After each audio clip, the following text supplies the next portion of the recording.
Hello everyone, my name is Rivaldo. I will presentation formulation of national trade policy.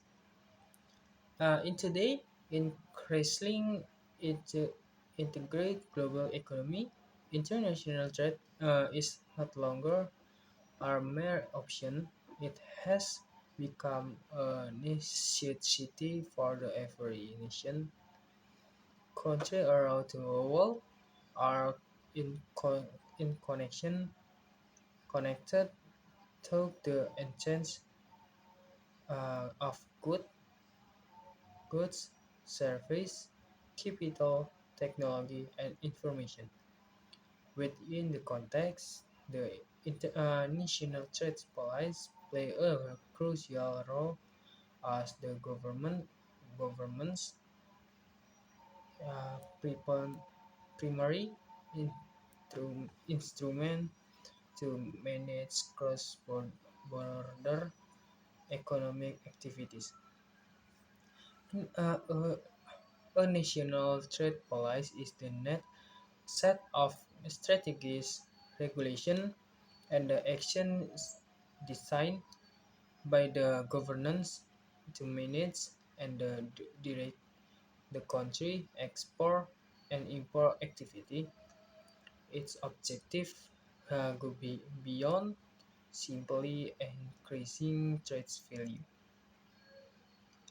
It aims to strengthen the national economic structure, protect strategic industry, create jobs, and ultimately improve the welfare of the population.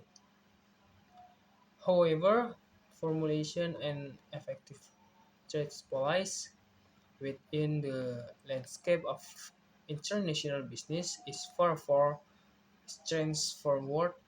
Governments must take into account in a diversity variety of global dynamics such as change,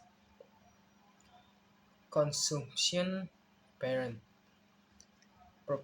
protectionist measures for the trade partner, currency fluctuation, fluctuation, geopolitical shift and the obligation to international trade organization and the agreement like the World Trade Organization, Asian Free Trade Area, and the Comprehensive and Progressive Agreement to Trans-Pacific Partnership. Number one, pillar of national trade policy. Well-structured national trade policy is the general well upon several key pillars. Is number one tariff and the non-tariff measures. It includes the imposition of import duties, export tariff, import quotas, and variation technical barrier to trade. Their measures are intended to protect domestic product for the unfair competition while allowing local industry to grow and mature. Number two, trade facilitation. Governance seeks the stream, streamline and simply export-import producer through digital port system, single windows licensing, and fiscal incentive for exporter. Their effort help the domestic business compete more effectively in the global market. Number three is bilateral and multilateral trade agreement. Countries activities engage in the trade agreement to open market access, reduction trade barrier, and promote regions economic integration. Strengthening number four, strengthening national competitiveness as the effective trade policy must be supported by strong domestic capital. It included investing in the education, logistic infrastructure, industrial technology, and the development of the high value added product. Number five, protection and strategy industry and MSMES. Governance often extends support to vital sectors such as agriculture, energy, and the labor-intensive industry. Support might come in the form of subsidies, price control on the import station and the shield the world from global shocks. Number two, challenge in the trade policy formulation. World trade policy often substantial benefit their formulation and implementation as accompanied by a host of challenges. One of the main issue in the imbalance in import and export structure. Developing countries like Indonesia often rely heavily on the export of the raw commodity that the importance of the capital goods or finishing product. This dependent exposes in the economy to local price volatility. volatility.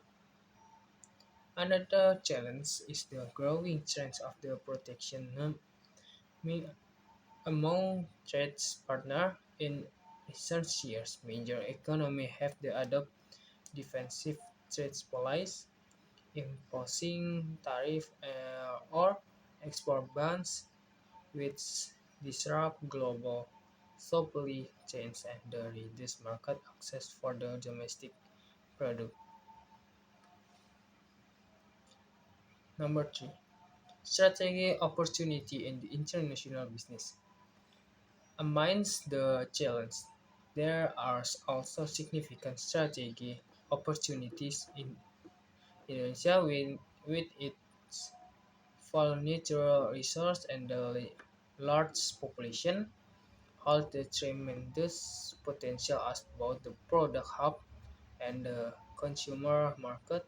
With the right trade policy and country can capitalize and on emerging global trends such as number one, shifting global supply chains.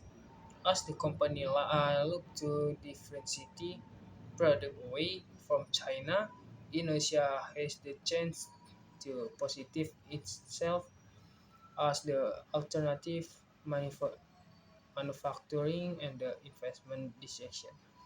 Number two, digitalization of a trade. Cross-border e-commerce and the digital logistics open doors for the small and medium enterprise to reach global market without heavy infrastructure costs. Green trade and the sustainable product. Increasing demand for the environmentally friendly and ethically resource product create new market for the innovation and differ- differentiation among Indonesia business. Conclusion. The formulation of the national trade policy is not merely about regulation the flow of goods. It's the reflection of the national economic vision and the global position. In the context international business, trade policy must be holistic and adaptive and collaborative, balancing domestic interests and with openness to global economic dynamic. Look ahead. and the role of the governance in building healthy, inclusive, and sustainable trade ecosystem is becoming more crucial than ever. With the sound strategy, Indonesia is not only capable of the surviving the wave of globalization, but also of the become a key player in the global trade area. That's all for my video and my presentation. Thank you.